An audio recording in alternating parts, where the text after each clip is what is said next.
Hello, my name is Gerber and I'm from the University of Queensland, Australia. I'm a software engineer with the e-research group. So those who would have seen my talk yesterday would have seen some of the annotation systems that we've built to support annotation across the sciences and the humanities. Today I'm just going to focus on our most recent project, which is in the context of scholarly editing, to talk about some of the open source tools that we've built to support scholarly annotation. So for those who don't have a humanities background, scholarly editing is basically the process of analysing and editing multiple versions of works of significance in order to establish a reliable text or a reliable version of that work that other scholars can use to study that work. And in addition, they contain lots of layers of annotation. So annotations providing historical and other contextual information, as well as documenting the process by which that work was created. And one of the most important parts of the scholarly edition is what's called the scholarly apparatus, which describes the textual variation between different versions of that work, so how that work has changed over time. So the different sorts of annotation that you would see within the context of scholarly editing include not just annotations that are to do with collaboration between the editors and their students in the form of comments, questions, replies, and threaded conversation, but also annotations that become part of the published edition. So the descriptions of the textual variation for the apparatus, and this is typically linking between multiple versions of a work. So we're talking about multi-target annotations. Annotations that might align transcriptions with facsimile images in order to kind of line them up when you display them in the system. And also all of the notes. So the textual notes that describe how the work changed over time or why it changed over time, the explanatory notes providing the contextual information, and links to other references, sources, letters, that sort of thing. So in that context, I'll talk about the tools that we've developed. And one of the tools that we used was LawStore, which is our annotation repository that we developed thanks to funding from the Mellon Foundation through the Open Annotation Collaboration. So this annotation repository, and I've got the link at the end to where you can find it on GitHub, basically uses the open annotation model. And it provides a web user interface for administering annotations and users. It provides a secure annotation facility so you can create private and public annotations. As well as a validation service so that when you're creating open annotations, you can check whether they are valid according to the open annotation model. A SPARQL endpoint, so this is all based on RDF for those who are familiar with the open annotation model. And a REST API, as you'd expect, for creating and editing and updating and managing these annotations. And it supports multiple serializations. So JSON LD is the primary serialization that we use, but we also support other serializations of RDF, as well as atom feeds. And built into LawStore are some basic web-based annotation views. So when you go to the URI that identifies an annotation, you get a basic landing page that's a text kind of rendering, but there's also graphical views of the same annotation available. So in the context of scholarly editing, we had developed a workbench which is based on Drupal. So this is the AUSTES project, Australian Electronic Scholarly Editing. And in that context, we're dealing with images, which are facsimile images, and texts or transcriptions of texts, which are typically stored as TEI, XML, or plain text. And the thing that we're doing is that we're using source files like XML, and we're rendering them in a number of different views and through different tools. So they're not always going to be rendered using the same style sheet. They're not always going to be available in the same format. So we have PDF and Word versions that you can create from that system as well, and images at different zoom levels and through different tools.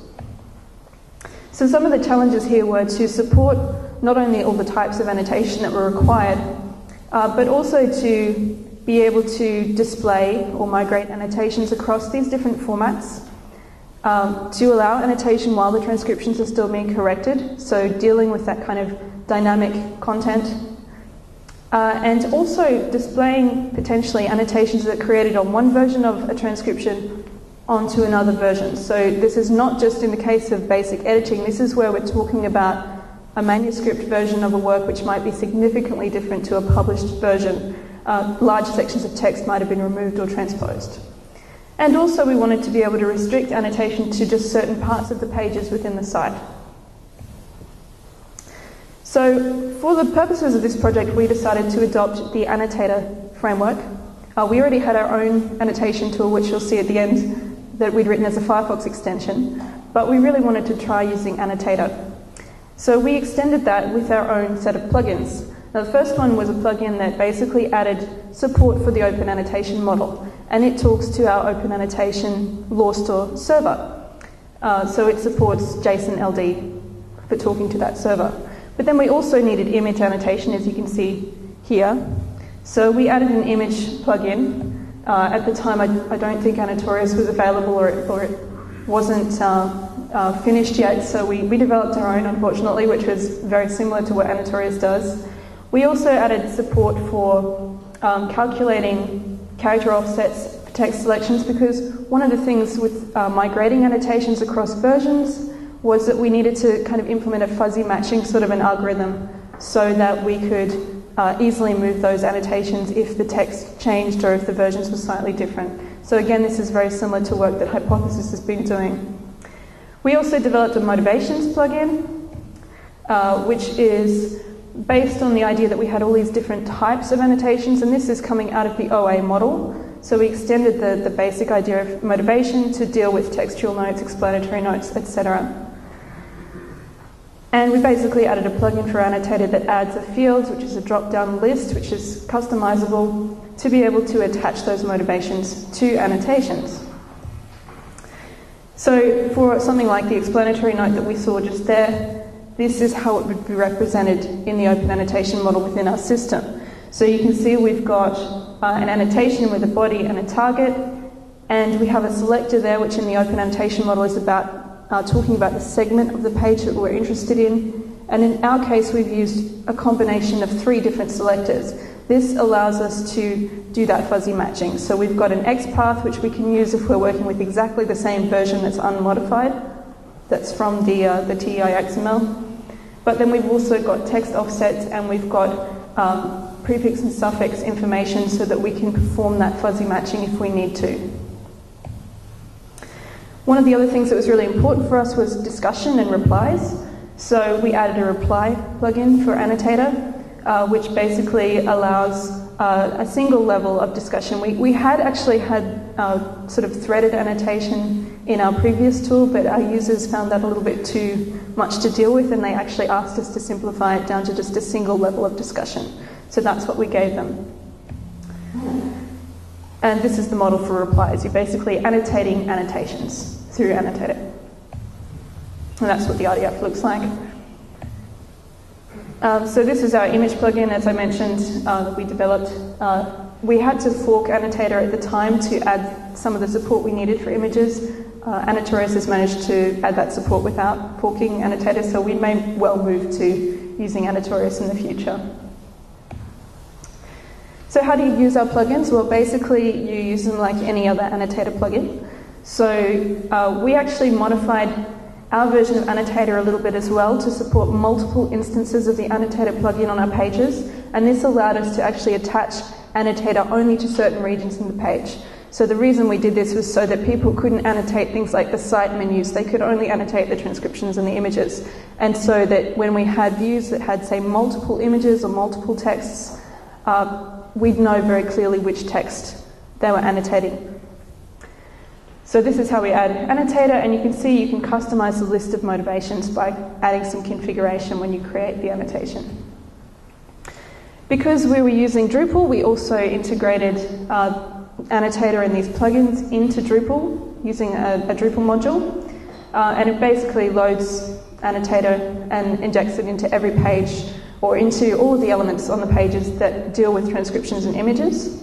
It also provides a kind of a cross-site search, so Annotator does have a kind of a filtering plugin so that you can search within one page, but we wanted to be able to search annotations across all pages of the site, so we added that here.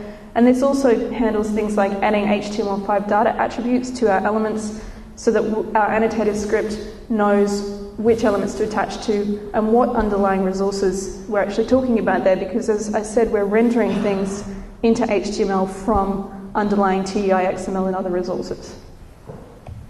Okay. Now I mentioned that we had previously developed a Firefox client which is called Law, which was basically a sidebar that allowed editing of annotations across multiple tabs. You could edit multiple annotations at the same time, and then you could just save them all at once or one at a time. You could have threaded, multi-levels of threaded conversation. Now, we ended up, one of the types of annotation that's really important is annotating between multiple versions of works. We still use Law for that because there wasn't an easy way to add that support to Annotator. It's primarily designed for annotating on the one page. But maybe that's something that people can talk about at the Hack Day if people are interested in adding that multi-target support.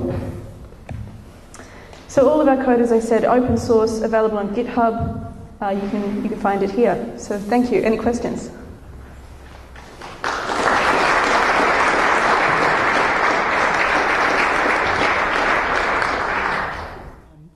Do you have an idea of how many users you're actually working with on some of these projects? Yeah, so this particular project is quite small user base. So unlike all the other people who are talking about trying to find users and keep people interested, we have a very small community of people doing scholarly editing in Australia, but they're very enthusiastic and they were really crying out for annotation tools because they were using Word for this sort of thing before, which wasn't ideal. So we have no problem getting them to use it. But there's probably less than 100 people doing scholarly editing in Australia at the moment. So completely different, community. Frederick Kirsch, I have an extremely naive question. If I were working with EPUB books, for example, would I be able to use this system, or would I import them into just HTML on a web page, or what would I do? You'd have to import them. We were working on an export to EPUB, but typically scholarly editors don't work with EPUB sources. They use TEI XML, or they have plain text that's produced through OCR or something like that they work with initially. So we thought we would provide that, but really it wasn't a user story coming from our community. Thank you. All right, thank you.